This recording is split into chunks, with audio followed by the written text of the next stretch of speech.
सबसे ज्यादा जो इमोशनल प्रॉब्लम होता है वो ज्यादा पढ़ी लिखी बच्चियों को होता है।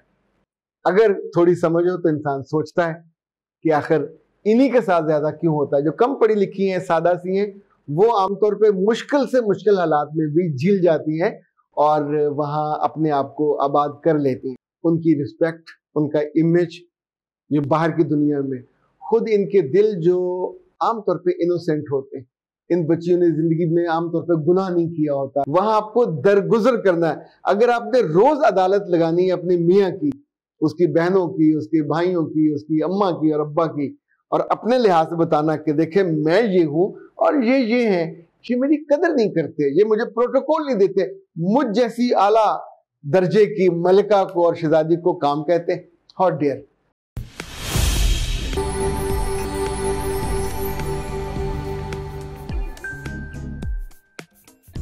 बिस्मिल्लाहिर्रहमानिर्रहीम। खातिन हज़रात, मैं हूं अख्तर अब्बास और आप सबको अस्सलाम वालेकुम। वो बच्चियां जो ज़्यादा पढ़ लिख जाती हैं, चाहे वो MBBS कर लें, चाहे वो MBA कर लें, MS कर लें, MPhil कर लें, जब इनसे उम्र के एक हिस्से में इंतज़ार के बाद इनकी शादी होती है तो आम तौर पे ये अपनी शादी को संभाल नहीं पाती। सबसे ज़्यादा जो इमोशनल प्रॉब्लम होता है वो ज़्यादा पढ़ी लिखी बच्चियों को होता है।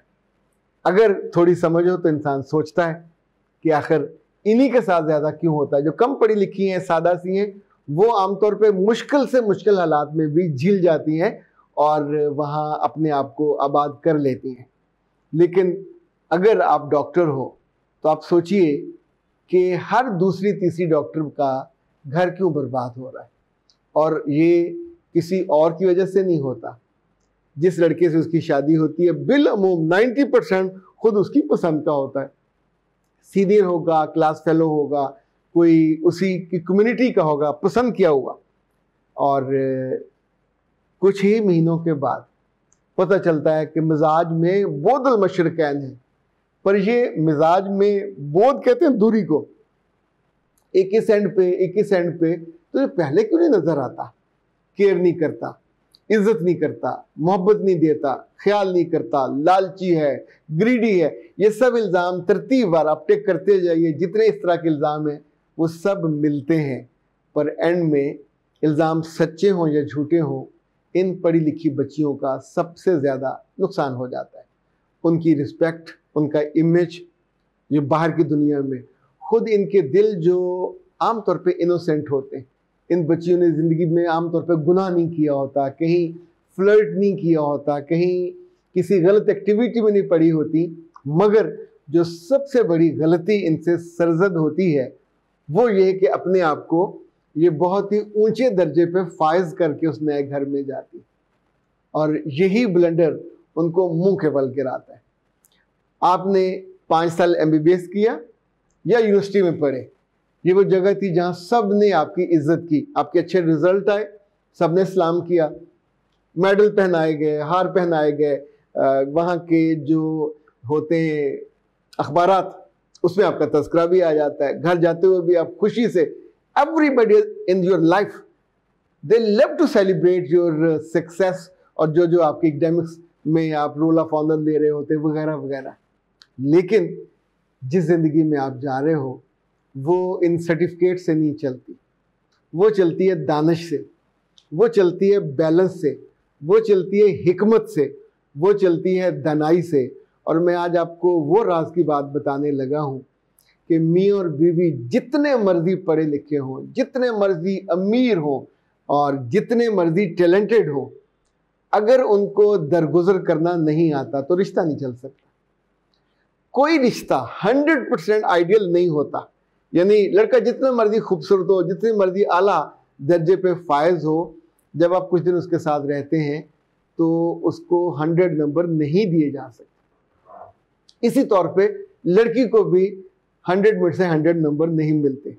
लड़कियों को मुश्किल 25 से 30 नंबर मिलते हैं 100 में से। शादी के बाद लड़के आमतौर पे 50-60 के आसपास होते हैं।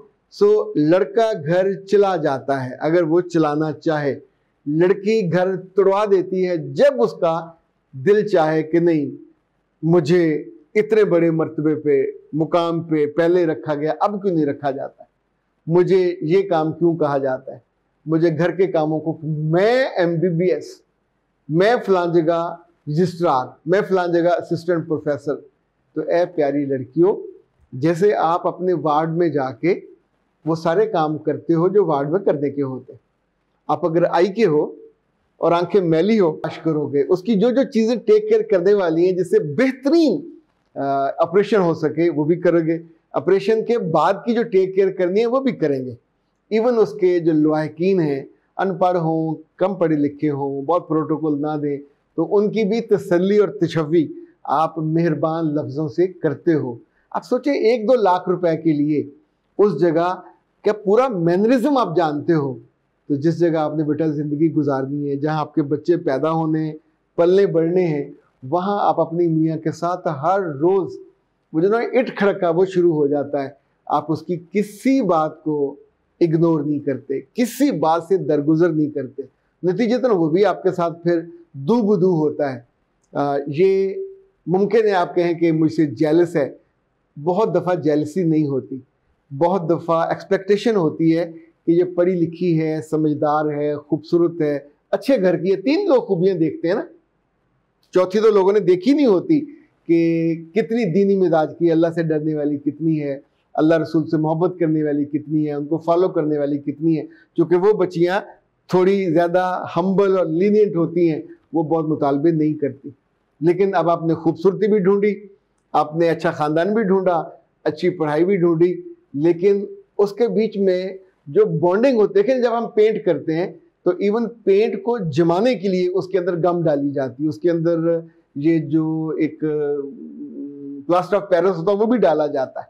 तो तब आप उसकी मोटी लेयर करते हैं तो वो शाइन भी देती है और लंबा अरसा निकाल भी जाती है। जो छोटे छोटे सुराख होते हैं वो भी उससे भर जाते हैं, फिलिंग उसकी हो जाती है।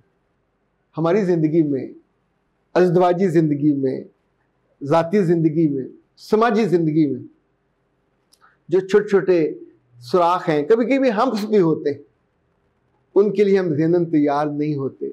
वहाँ हम हर दफ़ा अपनी पढ़ाई का, अपने इल्म का, अपनी डिग्री का, अपने ओहदे का परचम लहराने लग जाते हैं, और दूसरा आपके बारे में कम सोचता है, उस परचम को गिराने के बारे में सोचता है। जैसे जंगों में दूसरे के परचम गिराए जाते थे, पहले परचम गिर गया तो आप गिर गए।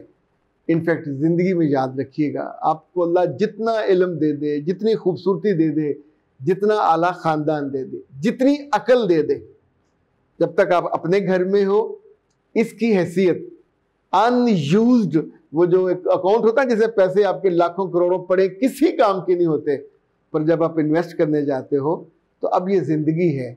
ज़िंदगी में जो ज़ीरो बम है वो भी आएगा, मिजाज का फ़र्क आएगा, वहाँ आपको बर्दाश्त का आला तरीन मुजाहरा करना है, वहाँ आपको दरगुजर करना है। अगर आपने रोज़ अदालत लगानी है अपनी मियाँ की, उसकी बहनों की, उसके भाइयों की, उसकी अम्मा की और अब्बा की, और अपने लिहाज से बताना कि देखें मैं ये हूँ और ये हैं, ये मेरी कदर नहीं करते, ये मुझे प्रोटोकॉल नहीं देते, मुझ जैसी आला दर्जे की मलिका को और शहजादी को काम कहते हैं, हाउ डेयर, और मुझे ये भी कहते हैं कि हमारे साथ आके बैठो। तो प्यारी बच्ची, आप उनकी बहू हो, वो आपको उसी लेवल पे रखेंगे, चाहे वो कम पढ़ी लिखी लेके हैं या आला दर्जे की, मैयर उसी पैमाने पे होगा। और जब वापस घर आते हो तो आपके दिल टूटे हुए, इवन आपके इमेज खराब, ज़मीन पे गिरे हुए, और लोग आपके बारे में फिर बातें करते हैं, और फिर आपको एक नए तजर्बे में जाना होता है। यहाँ अगेन आप ये भूल जाते हो कि मैं पहली दफ़ा पहले तजर्बे में हारी थी, मैं लोगों के एक्सपेक्टेशन पे पूरा नहीं उतरी थी, मुझे अब आंखें बंद करके जोर लगा के उस पर पूरा उतरना, ताकि वजन में कोई खोट भी ना रहे, कमी भी ना रहे, और अब के मैं ना उस दिल से गिरूं, उस घर से ना निकाली जाऊं। अख्तर अब्बास को दीजिए इजाज़त। अस्सलाम वालेकुम।